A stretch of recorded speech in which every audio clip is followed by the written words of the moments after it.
Սիրելի հայրենակիցներ, լրություն դալիճում, լրություն։ Սիրելի հայրենակիցներ, նախ թույլ տվեք ներողություն խնդրել այս իրավիճակի համար, ես պատկերացնում եմ, որքան տհաճ է ձեզ լսել եւ տեղից արվող կոմենտները եւ ազգային ժողովի նախագահի այսպես սրամտությունները, ինչևէ ունենք այն ինչ ունենք այս ազգային ժողովը։ Այս դահլիճում երկու օր է քննարկվում է 2024 թվականի պետական բյուջեի կատարման հաշվետվությունը եւ մինչ բյուջեի կատարողականի շրջանակներում այս դահլիճում հնչում են սպառնալիքներ, հոխորտանքներ, եկեղեցու, քաղաքական ուժերի, հանրային գործիչների, գործարարների, հեծի սովորական աշխատակիցների հանդեպ մեր շուրջ խորանում են աշխարհաքաղաքական ճգնաժամերը։ Ու այստեղ հարց է առաջանում, դուք ադեկվատ եք։ Հա սովորական շարքային քաղաքացու մոտ հարց է առաջանում, ադեկվատ եք։ Դուք իսկապես չեք տեսնում մեր կողքը ինչա կատարվում։ Դուք իսկապես չեք տեսնում ինչ զարգացումներ են։ Եթե դա էլ մի կողմ թողնենք, լավ, հանգիստ եք, հայր ասած արխային եք։ Դուք ադեկվատ եք, երբ այս ամբիոնից գալիս եք եւ հոխորտում եք սեփականության ազգայնացման մասին։ Ես չեմ կասկածում, անելու եք, խլելու եք, ու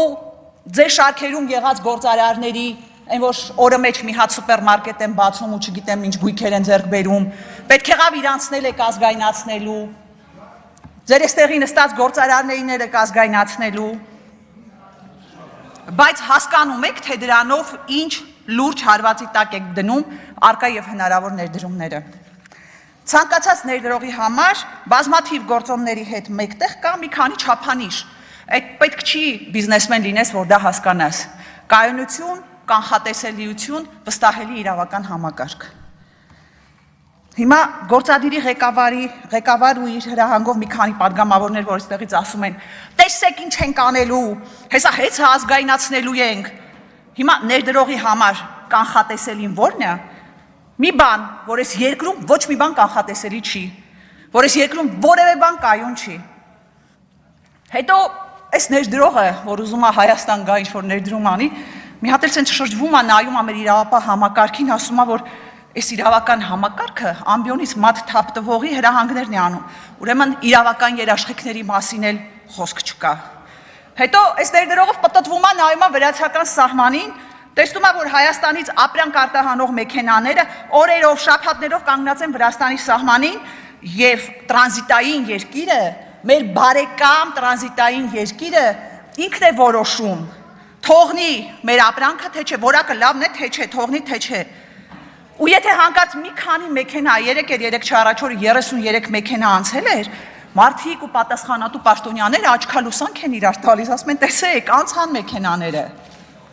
Հիմա հարց, ինչպես կկոչեք մարդուն կամ կազմակերպությանը, որ այդքանից հետո կորոշի Հայաստանում ներդրում անել, արկածախնդիր, անհեռատես, չգիտեմ, որոշեք, շարունակեք ինքներդ, ուղղակի մի թիվ բերեմ, որ հասկանալի լինի, որ միջև այս հայտարարությունները ուղղակի ներդրումներն արդեն ինչ վիճակում էին, 23 թվականին ուղղակի ներդրումները եղել են 584 միլիոն դոլար, Նախորդ տարի եղել են 138.5 միլիոն դոլար, ուղղակի ներդրումների մասին է խոսքը։ Սա ուրեմն խոսում է այն մասին, որ արդեն իսկ ներդրողները Հայաստանի Հանրապետության իշխանությունների հետ կապված անհանգստություններ ունեն քաղաքականության հետ կապված, սրանից հետո ես պատկերացնում եմ, թե ինչ է լինելու, բայց եթե սրան զուգահեռ այդ ներդրողը մի հատ էլ չհալարի ու ուսումնասիրի գործադիրի ղեկավարի Facebook-յան էջը կհասկանա, որ երկրում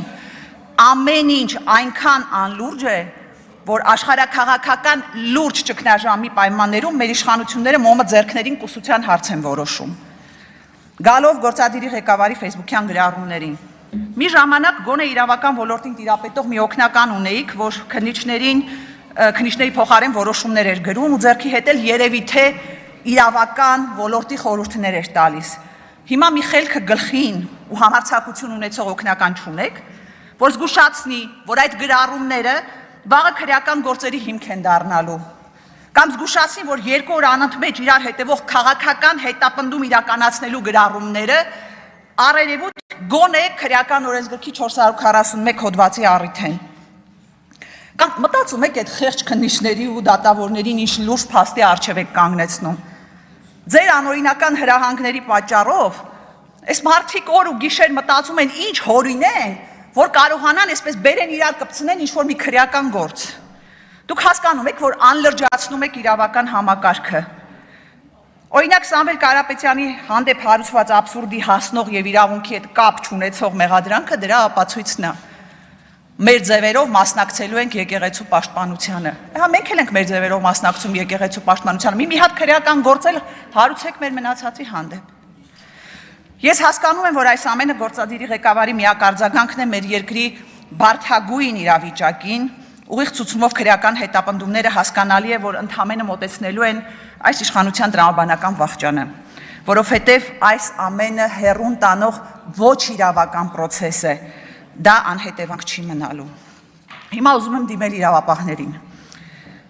Դուք որքան եք լուր, անձայն կատարելու անօրինական հրահանգները,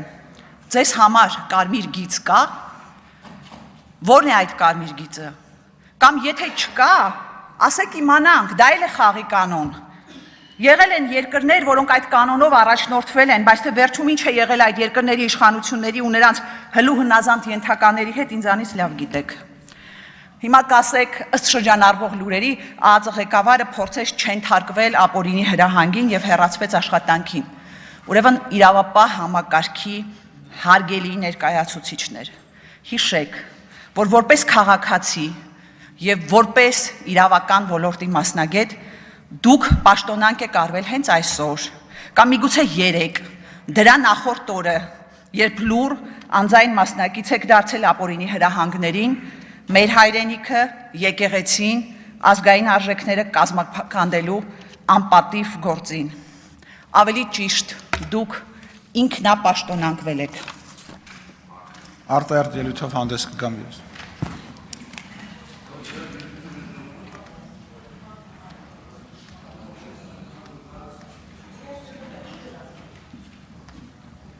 Գնացեք, ուր եք եթում, ձեր մասին եմ խոսալու։